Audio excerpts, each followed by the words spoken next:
Hi everybody, welcome back to my lecture session on the topic Evolution of Public Administration.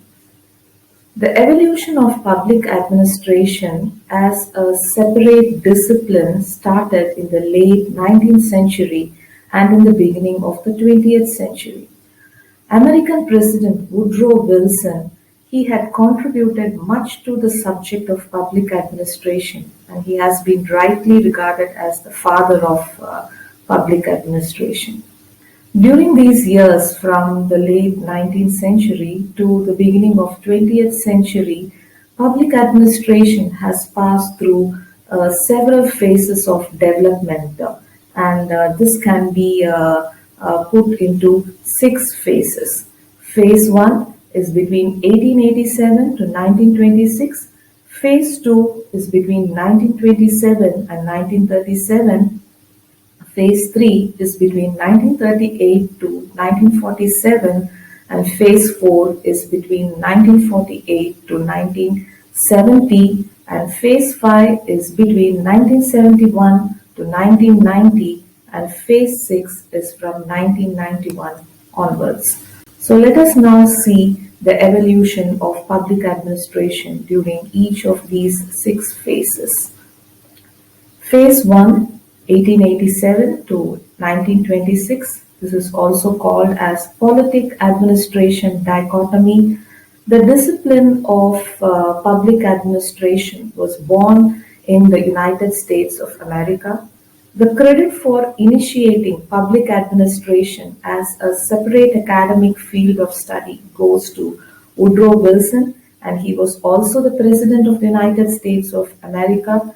He was teaching political science at Princeton University, and this contribution to the development of public administration is something which we can not ignore, and hence he is regarded as the father of public administration.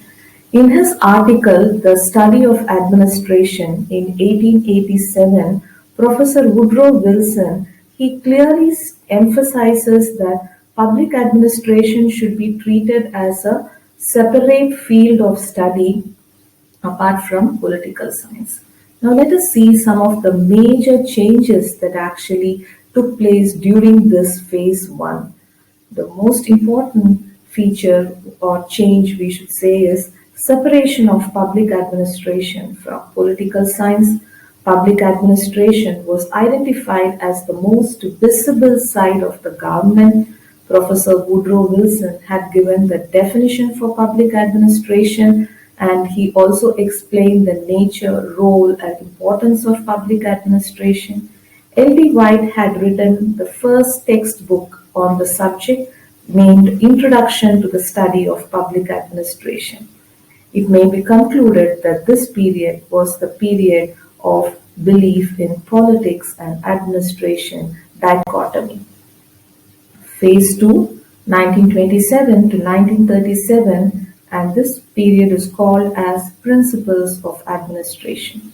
See, the major belief during this period was that there are certain principles of administration in public administration, and the task of the scholars was to explore and discover these principles of administration and apply them to increase the efficiency and economy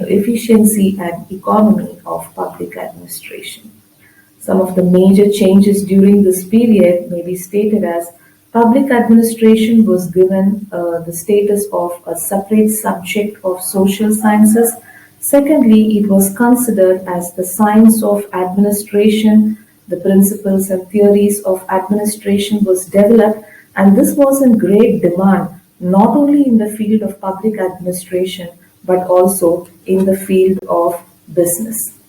Phase 3, this is between 1938 to 1947, and this period is referred to as the era of challenges.